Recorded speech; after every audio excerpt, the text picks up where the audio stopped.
Complete prelims coverage, ಪ್ರತಿನಿತ್ಯ current affairs ಬಗ್ಗೆ ಮಾಹಿತಿ ಇರಲೇಬೇಕು. What extra do I need to study for KS examination? So weekly test ಕೂಡ ಈ ಕ್ಲಾಸ್ ರೂಮ್ ಕರಿಕ್ಯುಲಮ್ ಅಲ್ಲಿ ಇನ್ಕ್ಲೂಡೆಡ್ ಆಗಿರುತ್ತೆ. ಕ್ವೆಶ್ಚನ್ಸ್ ಕೊಡ್ತಾ ಇರ್ತೀವಿ, ಅದಕ್ಕೆ ನೀವು ಆನ್ಸರ್ಸ್ ಬರೀತೀರಿ, ಅದನ್ನ ಇವ್ಯಾಲ್ಯೂಯೇಷನ್ ಮಾಡ್ಕೊಡ್ತೀವಿ.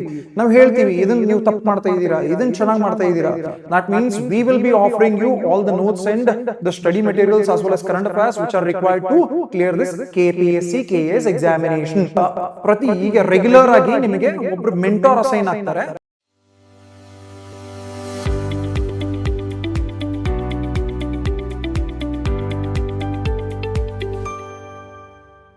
Hello my dear aspirants, I welcome you all to this video by Believers IAS Academy on how to prepare for your KPSC KS examination 2026-2027. ಈ ಒಂದು ವಿಡಿಯೋದಲ್ಲಿ ನಾವು ಇವತ್ತು ಏನು ಓದ್ತೀವಿ ಅಂತಂದ್ರೆ, ಯಾವ ಥರ ನಾವು KS ಎಕ್ಸಾಮನ್ನ ಪ್ರಿಲಿಮ್ಸ್, ಮೇನ್ಸ್ ಮತ್ತು ಇಂಟರ್ವ್ಯೂ ಬಗ್ಗೆ ಪ್ರಿಪರೇಷನ್ ಮಾಡ್ಕೊಳ್ಬಹುದು ಅನ್ನೋದನ್ನ. We will be understanding how to go about our prelims, mains as well as interview preparation. KS ಎಕ್ಸಾಮ್ಗಳನ್ನು 3 ಹಂತಗಳಲ್ಲಿ ಕಂಡಕ್ಟ್ ಮಾಡ್ತಾರೆ, which is your first stage, which goes off the preliminary examination. ಮೊದಲನೆಯ ಹಂತ ಇಲ್ಲಿ preliminary examination ಅಂತ ಕರಿತೀವಿ. This examination is all about 100 questions which are completely objective types. ಅಂದ್ರೆ ಈ ಒಂದು ಎಕ್ಸಾಮಿನೇಷನ್ ಅಲ್ಲಿ ನಿಮಗೆ ಬರೀ ಅಬ್ಜೆಕ್ಟಿವ್ ಟೈಪ್ ಕ್ವೆಶನ್ಸ್ ಇರುತ್ತೆ. ಅಂದ್ರೆ ನೀವು ಅಲ್ಲಿ MCQs ಕೊಟ್ಟಿರ್ತಾರೆ, ಅದನ್ನು ಮಾರ್ಕ್ ಮಾಡ್ಕೊಂಡ್ಬಿಟ್ಟು ಬರೋದು. Yes, there would be 2 papers of this particular stage and this is basically a screening test. Screening test andre enu? When you end up scoring any marks in this examination, but none of that really matters for the future calculation of your ranks. ಹಾಗಂದ್ರೆ ನೀವು ಇಲ್ಲಿ ಎಷ್ಟೇ score ಮಾಡಿದ್ರೂ ಕೂಡ ಆ ಮುಂದಿನ ಹಂತಗಳಲ್ಲಿ, ಮುಂದೆ ಬರೋ ಹಂತಗಳಲ್ಲಿ ಆ ಮಾರ್ಕ್ಸ್ ಅನ್ನು ನಿಮಗೆ ಆಡ್ ಮಾಡೋದಿಲ್ಲ. ರ್ಯಾಂಕ್ ಏನ್ ಡಿಸೈಡ್ ಮಾಡ್ತಾರೆ ಅದರಲ್ಲೂ ಕೂಡ ಈ ಮಾರ್ಕ್ಸ್ಗಳು ನಿಮಗೆ ಕ್ಯಾಲ್ಕುಲೇಟ್ ಆಗೋದಿಲ್ಲ. ಹಾಗಂದ ಮೇಲೆ ನೀವು ಇಲ್ಲಿ ಏನೇ ಮಾರ್ಕ್ಸ್ ಅನ್ನ ಪಡ್ಕೋತೀರಿ, ಇದೆಲ್ಲವೂ ನಿಮಗೆ ಬರೀ 2ನೇ ಹಂತ ಮುಟ್ಟೋದ್ರಲ್ಲಿ ಹೆಲ್ಪ್ ಮಾಡುತ್ತೆ ಅಷ್ಟೇ. ಅದು ಬಿಟ್ಟರೆ ಇದರ ಉಪಯೋಗ ಇಲ್ಲ. So this is what we understand through the term screening test. Now if you look at the second stage, idu 2ನೇ ಹಂತ. Yes, this is popularly called as the mains examination stage in KPSC KS examination. ಈ ಹಂತದಲ್ಲಿ ನಿಮಗೆ ಒಟ್ಟು 7 ಪೇಪರ್ಗಳು ಬರುತ್ತೆ. There are 7 descriptive papers in this particular stage. And this stage is all about merit ranking stage. ಹಾಗಂದ್ರೆ ಈ ಒಂದು ಹಂತದಲ್ಲಿ ನೀವು ಎಷ್ಟು ಅಂಕಗಳನ್ನು ಪಡ್ಕೊಳ್ತೀರೋ ಆ ಎಲ್ಲ ಅಂಕಗಳು ಅಥವಾ ಮಾರ್ಕ್ಸ್ಗಳನ್ನ ಮುಂದೆ ನಿಮ್ಮ ರ್ಯಾಂಕ್ ಡಿಸೈಡ್ ಮಾಡೋದ್ರಲ್ಲಿ ಯೂಸ್ ಮಾಡ್ಕೊಳ್ತಾರೆ. KPSC uses the amount of marks that you get in this particular stage into your rankings in the future. So that makes this stage very very very important for the examination. Yes, ಈ ಒಂದು ಹಂತ ನಿಮ್ಮ preparation, examination preparation ಅಲ್ಲಿ ತುಂಬಾನೇ ಮುಖ್ಯವಾಗುತ್ತೆ. Please ಅರ್ಥ ಮಾಡ್ಕೊಳ್ಳಿ ಇದನ್ನ. The next and the last stage in this examination is what is referred to as the personality test for interview. 3ನೇ ಹಂತ ಮತ್ತು ಅಂತಿಮ ಹಂತ ಇಲ್ಲಿ ಯಾವುದು ಅಂತಂದ್ರೆ ನಿಮಗೆ ಪರ್ಸನಾಲಿಟಿ ಟೆಸ್ಟ್ ಅಥವಾ ಇಂಟರ್ವ್ಯೂ ಅಂತ ಕರೆಯಲಾಗುತ್ತೆ. What is done here? The commission invites all the candidates who have cleared the mains examination and they're interviewed roughly for about 30 minutes to 1 hour. So ಇಲ್ಲಿ ನೀವು ಮೇನ್ಸ್ ಎಕ್ಸಾಮಿನೇಷನ್ ಕ್ವಾಲಿಫೈ ಆದಾಗ ನಿಮಗೆ commission KPSC ಏನ್ ಮಾಡುತ್ತೆ, ಒಂದು invitation ಕೊಡುತ್ತೆ. ನೀವು mains examination clear ಮಾಡ್ಕೊಂಡಿದ್ದೀರಿ, ಹಾಗೆ ಸೊ ಯು ಹ್ಯಾವ್ ಕ್ವಾಲಿಫೈಡ್, ನೀವು ಕ್ವಾಲಿಫೈ ಆಗಿದ್ದೀರಿ ನಿಮ್ಮ ಪರ್ಸನಾಲಿಟಿ ಟೆಸ್ಟ್. ಸೊ ಇಲ್ಲಿ ಇದು ಫೈನಲ್ ಅಸೆಸ್ಮೆಂಟ್. ಏನಂಗಂದ್ರೆ whatever you have scored in this particular stage and whatever you have scored in this particular stage, ಇದು ಎರಡನ್ನೂ ಆಡ್ ಮಾಡಿ ನಿಮ್ಮ ಅಂಕಗಳನ್ನ ಕೂಡಿಸ್ತಾರೆ.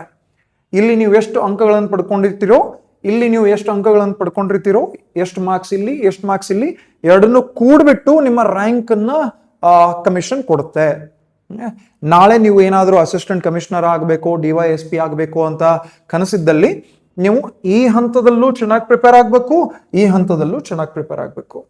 ಅರ್ಥ ಆಯ್ತಾ? Going forward, Let us understand the KPSC KS prelims pattern. Prelims pattern ಹೇಗಿರುತ್ತೆ? ಇದು ಮೊದಲನೇ ಹಂತ. Paper 1 and paper 2 are the two papers that you generally end up studying for in prelims examination. Yes, ಈ ಹಂತದಲ್ಲಿ ನಿಮಗೆ ಎರಡು ಪೇಪರ್ ಬರುತ್ತೆ, paper 1 ಮತ್ತೆ paper 2. Paper 1 is all about general studies which has 100 questions and a total of 200 marks. ಮೊದಲನೇ ಹಂತ ಮೊದಲನೇ paper ಸಾಮಾನ್ಯ ಅಧ್ಯಯನ, ಜನರಲ್ ಸ್ಟಡೀಸ್. ಇದರಲ್ಲಿ ಒಟ್ಟಾರೆ 100 ಕ್ವೆಶನ್ಸ್ಗಳು ಕೇಳ್ತಾರೆ. ಈ 100 ಕ್ವೆಶನ್ಗೆ 200 ಮಾರ್ಕ್ಸ್ಗಳು, 200 ಅಂಕಗಳು. ಹಂಗಂದ್ರೆ ಒಂದು ಕ್ವೆಶನ್ಗೆ 2 ಅಂಕಗಳು ಅದ್ರ ವ್ಯಾಲ್ಯೂ ಇರುತ್ತೆ. Second paper, which is generally held in the afternoon, this is also consists of general studies. It also has science and a component of mental ability. Yes, ಈ ಎರಡನೇ ಪೇಪರ್ ಅಲ್ಲೂ ಕೂಡ ನಿಮಗೆ ಸಾಮಾನ್ಯ ಅಧ್ಯಯನ, ಕೆಲವೊಂದು ಸೈನ್ಸ್ ಬಗ್ಗೆ ಕ್ವೆಶನ್ಸ್ ಬರುತ್ತೆ, ಕೆಲವೊಂದು ಮೆಂಟಲ್ ಎಬಿಲಿಟಿ ಅಂದ್ರೆ ಕೆಲವೊಂದು ಮ್ಯಾಥಮೆಟಿಕಲ್ ಪ್ರಾಬ್ಲಮ್ಸ್ ಕೊಡ್ತಾರೆ, ಈಸಿ ಆಗಿರುತ್ತೆ, ಮ್ಯಾಥಮೆಟಿಕಲ್ ಪ್ರಾಬ್ಲಮ್ಸ್ ಇರುತ್ತೆ, ಅದನ್ನು ಸಾಲ್ವ್ ಮಾಡೋದು. ಇದರಲ್ಲೂ ಕೂಡ ನಿಮಗೆ 100 ಪ್ರಶ್ನೆಗಳು, 200 ಅಂಕ. ಅಂದ್ರೆ ಒಂದು ಪ್ರಶ್ನೆಗೆ ಎರಡು ಅಂಕಗಳು. 1 question carries 2 marks here in this particular stage. So ಇಲ್ಲಿ ನಾವು ಕೀ ಫೀಚರ್ಸ್ ಈ ಎಕ್ಸಾಮ್ ಬಗ್ಗೆ ನೋಡಬೇಕು ಅಂತಂದಾಗ, ಈ ಎಕ್ಸಾಮ್ ಇರೋದು ನಿಮಗೆ 2 hours ಡ್ಯೂರೇಷನ್ಗೆ. ಪ್ರತಿಯೊಂದು ಪೇಪರ್ ನಿಮಗೆ 2 ಗಂಟೆಗಳ ಕಾಲ ನೀವು ಬರೀಬಹುದು. Each paper consist of 100 questions. ಒಂದು ಪ್ರಶ್ನೆ ಪತ್ರಿಕೆಯಲ್ಲಿ ನಿಮಗೆ 100 ಪ್ರಶ್ನೆಗಳು ಇರುತ್ತೆ. 2 marks per question. ಒಂದು ಪ್ರಶ್ನೆಗೆ ಸರಾಸರಿ 2 ಅಂಕಗಳು. Negative marking which is 0.25. ಹಂಗಂದ್ರೆ ಶೇಕಡ ಇದು 0.25 marks, that is 1/4 of a question will be deducted as negative mark. ಒಂದೇನಾದ್ರೂ ತಪ್ಪು ನೀವು ಮಾರ್ಕ್ ಮಾಡಿಬಿಟ್ರೆ ನಿಮ್ದು ಇಷ್ಟು ಅಂಕಗಳು ಕಟ್ ಆಗುತ್ತೆ, 0.25 marks ಹೋಗ್ಬಿಡುತ್ತೆ. ಟೋಟಲ್ ಮಾರ್ಕ್ಸ್ ಇರುತ್ತೆ. ಟೋಟಲ್ ಆಗಿ ನಿಮ್ಮ ಪ್ರಿಲಿಮ್ಸ್ ಎಕ್ಸಾಮಿನೇಷನ್ ಇರೋದು ಒಟ್ಟು 400 ಮಾರ್ಕ್ಸಿಗೆ. ಇಲ್ಲಿ 200, ಇಲ್ಲಿ 200. ಎರಡರಲ್ಲೂ ನೀವು ನಾಳೆ ನಾನು ಮೇನ್ಸ್ ಬರೀಬೇಕು ಅಂತ ಆಸೆ ಇದ್ದಾಗ KPSC KS ಅಲ್ಲಿ ನಿಮಗೆ ಈ ಪೇಪರಲ್ಲಿ ಎಷ್ಟಾಗುತ್ತೋ ಅಷ್ಟು ಸ್ಕೋರ್ ಮಾಡಬೇಕು, ಈ ಪೇಪರಲ್ಲೂ ಎಷ್ಟಾಗುತ್ತೋ ಅಷ್ಟು ಸ್ಕೋರ್ ಮಾಡಬೇಕು. ಇಲ್ಲಿ ಯಾವುದೇ ಪೇಪರ್ಗಳು ಕ್ವಾಲಿಫೈಯಿಂಗ್ ಇಲ್ಲ. So people who have prepared for UPSC know that in the prelims second paper is CSAT which is purely qualifying paper. ಹಾಗಂತಂದ್ಬಿಟ್ಟು ಇಲ್ಲೂ ಅದೇ ತರ ಇರುತ್ತೆ ಅಂತಲ್ಲ. UPSCಗೆ ಯಾರು ಪ್ರಿಪೇರ್ ಆಗಿದ್ದೀರಿ ಅಥವಾ ಯಾರು ಪ್ರಿಪೇರ್ ಆಗ್ತಾ ಇದ್ದೀರಿ ನಿಮಗೆ ಅಲ್ಲಿ ಅರ್ಥ ಆಗಿರುತ್ತೆ, ಅಲ್ಲಿ ಎರಡನೇ ಪೇಪರ್ ನಿಮಗೆ ಕ್ವಾಲಿಫೈಯಿಂಗ್ ಇರುತ್ತೆ. ಆದ್ರೆ KPSC KS ಎಕ್ಸಾಮ್ ಅಲ್ಲಿ ಎರಡನೇ ಪೇಪರ್ ಕ್ವಾಲಿಫೈಯಿಂಗ್ ಇಲ್ಲ. ಎರಡೂ ಪೇಪರ್ಗಳಲ್ಲೂ ನೀವು ಚೆನ್ನಾಗಿ ಸ್ಕೋರ್ ಮಾಡಲೇಬೇಕಾಗತ್ತೆ. ಏನ್ ನೀವು ಈ ಪೇಪರಲ್ಲಿ ಸ್ಕೋರ್ ಮಾಡ್ತೀರಾ, ಈ ಪೇಪರಲ್ಲಿ ಏನ್ ಸ್ಕೋರ್ ಮಾಡ್ತೀರಾ, ಅದನ್ನ ಎರಡನ್ನ ಕೂಡಿಸ್ಬಿಟ್ಟು ನಿಮಗೆ ಕಟ್ ಆಫ್ ಜಾರಿ ಮಾಡಿದಾರೆ ಇಲ್ಲಿ. ಸೊ ಅದನ್ನ ತಲೆಯಲ್ಲಿ ಇಟ್ಕೋಬೇಕು. ತುಂಬಾ ಇಂಪಾರ್ಟೆಂಟ್ ಪಾಯಿಂಟ್ ಇದು. Going forward, KPSC KS means examination means structure or means pattern. ಎರಡನೇ ಹಂತ means ಹಂತ ಹೇಗಿರುತ್ತೆ? Yes, here there are 2 qualifying papers which is compulsory Kannada language and compulsory English language paper. ಒಂದು ನಿಮಗೆ ಕಂಪಲ್ಸರಿ ಕನ್ನಡ ಲ್ಯಾಂಗ್ವೇಜ್ ಅಂದ್ರೆ 150 ಮಾರ್ಕ್ಸಿಗೆ ಬರುತ್ತೆ, ಇನ್ನೊಂದು ನಿಮಗೆ ಕಂಪಲ್ಸರಿ ಇಂಗ್ಲಿಷ್ ಅಂದ್ರೂ ಕೂಡ 150 ಮಾರ್ಕ್ಸಿಗೆ ಬರುತ್ತೆ. These are qualifying because whatever you score out of 150 marks won't be added further for the calculation of results. Yes, ಈ ಎರಡರಲ್ಲೂ ನೀವು 150ಕ್ಕೆ ನೀವು 130 ಪಡ್ಕೊಂಡಿರ್ಬೋದು. ಎಸ್, ಹಾಗಿದ್ರೂ ಕೂಡ ಇದಕ್ಕೆ ಮಾರ್ಕ್ಸ್ ಅನ್ನ ಮುಂದೆ ಕ್ಯಾಲ್ಕುಲೇಟ್ ಮಾಡೋದಿಲ್ಲ. ಹಾಗಾಗಿ ಇದೆರಡು ಕ್ವಾಲಿಫೈಯಿಂಗ್ ಪೇಪರ್ ಆಗ್ಬರುತ್ತೆ. ಈಗ ಪ್ರಶ್ನೆ ಏನಂತಂದ್ರೆ, ನಾನು ಎಲ್ಲಿ ಸ್ಕೋರ್ ಮಾಡಬೇಕು? ನಾನು ಮುಂದೆ ಅಸಿಸ್ಟೆಂಟ್ ಕಮಿಷನರ್ ಆಗಬೇಕು, ನಾನು ಒಳ್ಳೆ ಹುದ್ದೆಗೆ ಹೋಗಬೇಕು, ನಾನು ಎಲ್ಲಿ ಸ್ಕೋರ್ ಮಾಡಬೇಕು? ನೀವು ಸ್ಕೋರ್ ಮಾಡಬೇಕಾಗಿರೋದು ಈ ಪ್ರಶ್ನೆಗಳಲ್ಲಿ, ಈ ಪತ್ರಿಕೆಗಳಲ್ಲಿ. Yes, in these papers you have to score as high as possible to end up securing a good rank in the final stage. Yes, the remaining papers are ultimately 5. There is one essay paper, there is a GS paper 1, 2, 3, 4. That means you have 4 GS papers and 1 essay paper. All the papers are for 250 marks each. ಒಟ್ಟಾರೆ ನಿಮಗೆ ಮಿಕ್ಕಿರೋ ಪೇಪರ್ಗಳಲ್ಲಿ 5 paper ತುಂಬಾ ಮುಖ್ಯವಾಗುತ್ತೆ. ಅದರಲ್ಲಿ 4 ಸಾಮಾನ್ಯ ಅಧ್ಯಯನ 1, 2, 3, 4 ಈ ತರ 4 paper ಬರುತ್ತೆ. ಅದನ್ನು ಹೊರತುಪಡಿಸಿ ಒಂದು ಎಸ್ಸೆ ಪೇಪರ್ ಕೂಡ ಇರುತ್ತೆ. ಎಲ್ಲಾ ಪೇಪರಿಗೂ ಸಮಾನವಾಗಿ 250 ಮಾರ್ಕ್ಸ್ಗಳು ಜಾರಿಯಾಗಿರುತ್ತೆ. ಸೊ ಒಟ್ಟಾರೆ ನೀವು ಎಕ್ಸಾಮ್ ಮೇನ್ಸ್ ಎಕ್ಸಾಮ್ ಅಂತ ಕನ್ಸಿಡರ್ ಮಾಡಿದಾಗ ನೀವು ಬರೀತಾ ಇದ್ದು 1250 ಮಾರ್ಕ್ಸ್ಗೆ ಮಾತ್ರ. You will have to discount these two things. ಇದನ್ನ ನೀವು ಬಿಟ್ಬಿಡ್ಬೇಕು. ಇದೇನು 300 ಮಾರ್ಕ್ಸ್ ಇದೆ, ಇದು ಕೌಂಟ್ ಆಗೋದಿಲ್ಲ. ಬರೀ ಇದು 5 ಪೇಪರ್ಗಳು ಮಾತ್ರ ಕೌಂಟ್ ಆಗುತ್ತೆ. So overall you will be writing for 1250 marks. All right. So preparation of these papers is possible very much through a strategy. ನಿಮ್ಮ ಹತ್ರ ಒಂದು ಒಳ್ಳೆ ಸ್ಟ್ರಾಟಜಿ ಇದ್ರೆ ಯಾವ ತರ ನಾನು ಪ್ರಿಪೇರ್ ಆಗಬೇಕು ಅಂತ ಇದು ತುಂಬಾ ಸುಲಭವಾಗಿನೇ ನೀವು ಪ್ರಿಪೇರ್ ಮಾಡ್ಕೊಳ್ಬಹುದು. ತುಂಬಾ ಏನು ಕಷ್ಟ ಇರಲಿಲ್ಲ. All right. And then finally coming to the personality test. Yes, interview ಹಂತ, ಅಂತಿಮ ಹಂತ ಇಂಟರ್ವ್ಯೂ ಅಂತ ಮಾತಾಡಿದ್ವಿ. ಅಲ್ಲಿ ಏನು ಇರುತ್ತೆ, ಅಲ್ಲಿ ಏನು ಕೇಳ್ತಾರೆ, ಏನು ಕೇಳಬಹುದು, ಏನು ಟೆಸ್ಟ್ ಮಾಡ್ತಾರೆ ಅಂತಂದ್ರೆ it is all about your personality assessment. This stage is all about your communication skills. Yes, they try to understand who you are as a person. Yes, ನಿಮ್ಮ ವ್ಯಕ್ತಿತ್ವವೇನು ಅಂತ ಇಲ್ಲಿ ಒಂದು ಹಂತದಲ್ಲಿ ಚೆಕ್ ಮಾಡ್ತಾರೆ. Then you have current state issues affecting Karnataka, then you have current affairs of India, and then you have administrative aptitude as well as checking out the leadership qualities. ಅಂದ್ರೆ ಕರ್ನಾಟಕ ಅಥವಾ ಭಾರತದ ಬಗ್ಗೆ ಕರೆಂಟ್ ಅಫೇರ್ಸ್ ಏನು ಬರುತ್ತೆ, ಈಗಷ್ಟೇ ಆಗಿರೋ ಏನು ಮಾಹಿತಿ ಏನಿರುತ್ತೆ ಅದನ್ನೆಲ್ಲ ನಿಮಗೆ ಒಂದು ಅರಿವಿರಬೇಕು.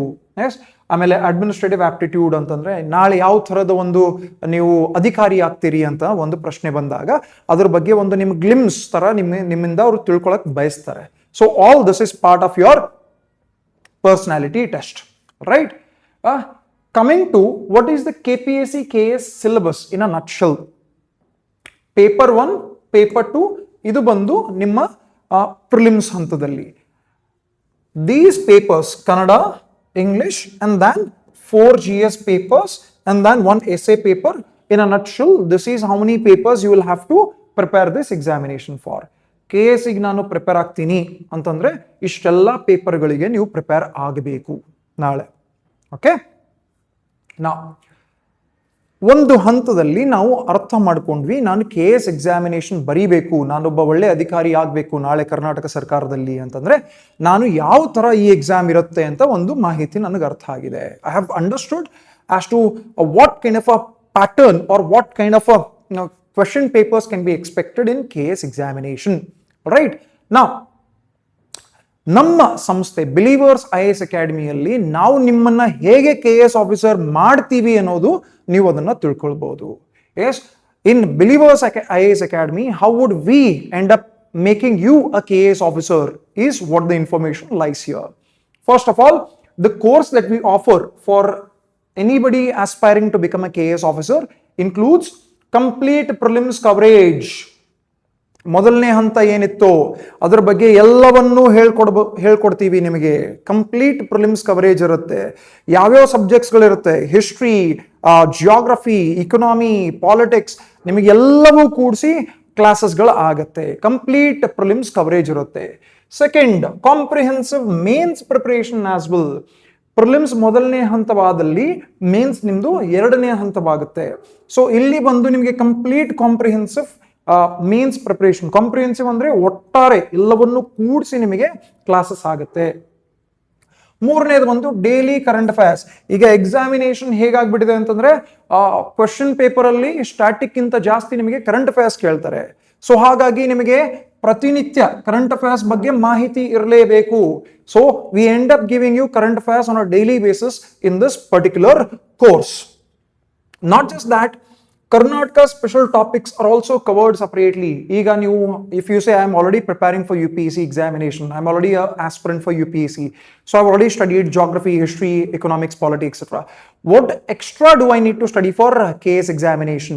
Then you have the economy of Karnataka, then you have the geography of Karnataka, and then you have the history of Karnataka. These are the 3 extra things that you will have to study in addition to whatever you have prepared for UPSC examination.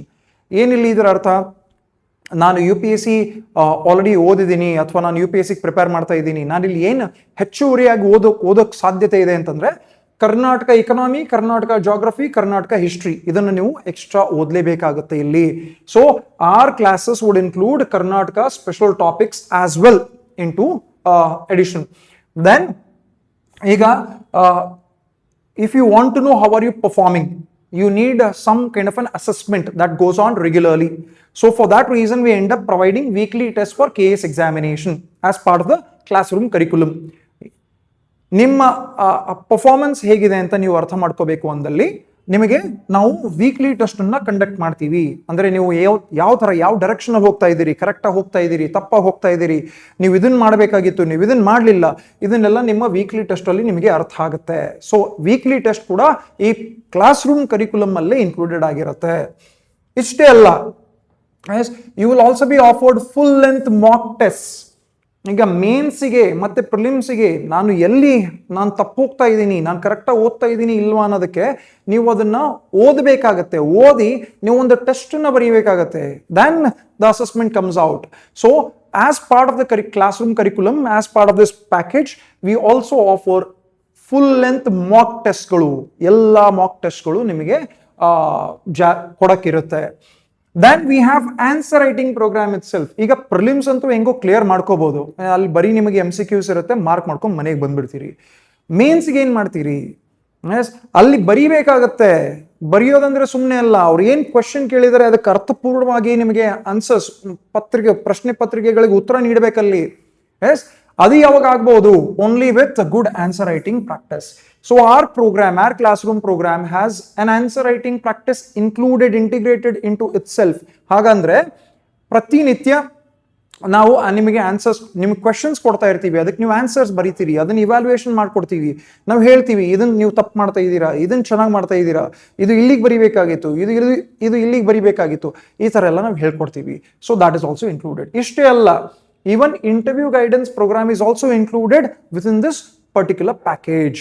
Interview ನೀವು ಹಂತ ತಲುಪಿದಾಗ ನಾವೇ ನಿಮಗೆ mock interviews ಕೂಡ ಮಾಡ್ತೀವಿ. ನಾವೇ ನಿಮಗೆ ಹೇಗೆ ಬಿಹೇವಿಯರ್ ಇರಬೇಕು ಇಂಟರ್ವ್ಯೂ ಅಲ್ಲಿ, ಯಾವ ಥರದ ಕ್ವೆಶನ್ಸ್ ಎಕ್ಸ್ಪೆಕ್ಟ್ ಮಾಡಬೇಕು, ಯಾವ ಥರ ಆನ್ಸರ್ಸ್ ಕೊಡಬೇಕು, ಇದೆಲ್ಲವೂ ನಾವೇ ಹೇಳ್ಕೊಡ್ತೀವಿ. Then not only this, beyond this we will supply you all the study notes as well as materials. ನಿಮಗೆ class room static material notes ಬೇಕಾ, ನಿಮಗೆ ಕರೆಂಟ್ ಅಫೇರ್ಸ್ ನೋಟ್ಸ್ ಬೇಕಾ, ಎಲ್ಲವೂ ನಾವೇ ನಮ್ಮ ಸಂಸ್ಥೆ ಕಡೆಯಿಂದ ನಿಮಗೆ ಕೊಡ್ತೀವಿ. That means we will be offering you all the notes and the study materials as well as current affairs which are required to clear this KPSC KS examination. Plus, what is one of the greatest USP of our organization is the excellent mentorship support. You will be given mentorships very regularly upon how are you performing this examination. ಹಾಗಂದ್ರೆ ನೀವು ಈಗ regular ಆಗಿ ನಿಮಗೆ ಒಬ್ರು mentor assign ಆಗ್ತಾರೆ. ಅವ್ರು ನಿಮಗೆ ಹೇಳ್ತಾರೆ ಯಾವ ತರ ನೀವು ಪ್ರಿಪೇರ್ ಮಾಡಬೇಕು, ಎಲ್ಲಿಂದ ಓದಬೇಕು, ಎಲ್ಲಿಂದ ಓದಕೂಡ್ದು, ಯಾವ ಕರೆಂಟ್ ಅಫೇರ್ಸ್ ಅನ್ನ ಓದಬೇಕು, ಯಾವ ಕರೆಂಟ್ ಅಫೇರ್ಸ್ ಅನ್ನ ಓದಕೂಡ್ದು, ನಿಮ್ಮ ಸ್ಟ್ರೆಂತ್ ಏನಿದೆ, ನಿಮ್ಮ ವೀಕ್ನೆಸ್ ಏನಿದೆ, ನೀವು ಎಲ್ಲೆಲ್ಲಿ ಸ್ವಲ್ಪ ಇಂಪ್ರೂವ್ಮೆಂಟ್ಸ್ ಮಾಡ್ಕೊಳ್ಬಹುದು, ಆಲ್ ಆಫ್ ದಾಟ್ ಎಲ್ಲವೂ ದಿಸ್ ಮೆಂಟೋರ್ಶಿಪ್ ಸಪೋರ್ಟ್ ಪ್ರೋಗ್ರಾಮ್ ಇಂದ ಬರುತ್ತೆ. So even this is included in this particular class room curriculum package. Overall, right now we are offering a 30% discount, a massive discount on both our offline as well as online classroom programs for KPSC KS. Please grab this offer as soon as possible, because once the classroom which consists of only 25 students per class is over, you will not be availing these discounts whatsoever. Right now our charges for KPSC KS is offline classes at 80,000 and for online classes they are 60,000. That is being offered at merely 56,000 for offline classes and 42,000 for online classes, and the classes would be going on for more than 6 months. They could go some 6 to 7 months of time period. So this is a great offer. Please grab it as soon as possible. Iga ನಮ್ಮ ಹತ್ರ ತುಂಬಾ ಒಂದು ಒಳ್ಳೆ discount ನಡೀತಾ ಇದೆ. 80,000 ನಿಮಗೆ KPSC KS offline class ಅನ್ನ ನಾವು ಬರೀ ನಿಮಗೆ 56,000ಗಳಲ್ಲಿ 30% ಡಿಸ್ಕೌಂಟ್ ಜೊತೆಗೆ ನಿಮಗೆ ಕೊಡ್ತಾ ಇದ್ದೀವಿ. ಅದೇ ಆನ್ಲೈನ್ ಕ್ಲಾಸ್ ನೋಡ್ತಾ ಇದ್ರೆ 60,000 ಪ್ರೈಸಿಗಿರೋದು ನಿಮಗೆ 30% ಡಿಸ್ಕೌಂಟ್ ಹಾಕಿ ಬರೀ 42,000 ಕೊಡ್ತಾ ಇದ್ದೀವಿ. ಇದು 18% GST ಇನ್ಕ್ಲೂಸಿವ್ ಆಗಿರುತ್ತೆ. ನಿಮಗೆ ಸಪರೇಟ್ ಏನು ಎಕ್ಸ್ಟ್ರಾ ಕೊಡೋ ಹಂಗಿಲ್ಲ, ಯಾವುದು ಹಿಡನ್ ಕಾಸ್ಟ್ ಇರೋದಿಲ್ಲ. All of that we have mentioned is part and parcel of this particular package. There are no hidden charges. Plus this also includes 18% GST. So, limited seats are available. Please inquire immediately, and the fresh batches are starting from 4th of July 2026, because we can have the KPSC KS notification anytime soon. So don't delay. Please contact these numbers and inquire about the classes and book your seat right now. Yes, we will be starting the classes on the 4th of July 2026. Make sure you become a part of this program, and your dreams of becoming a KS officer shall be all true because of what efforts you put and how guidance you, what are the guidance you get from our end as well. So thank you for watching this video. ಈ video ನೋಡಿದ್ದಕ್ಕೆ ತುಂಬ ಧನ್ಯವಾದಗಳು. ನಿಮ್ಮ ನಿಮ್ಮ ಕನಸುಗಳು ತುಂಬ ಬೇಗನೆ ನನಸಾಗಲಿ ಅಂತ ಬಯಸ್ತಾ ಈ ವಿಡಿಯೋವನ್ನು ಇಲ್ಲಿಗೆ ಮುಕ್ತಾಯಗೊಳಿಸ್ತಾ ಇದ್ದೀವಿ. ತುಂಬ ಧನ್ಯವಾದಗಳು. Thank you for watching this video. Bye bye.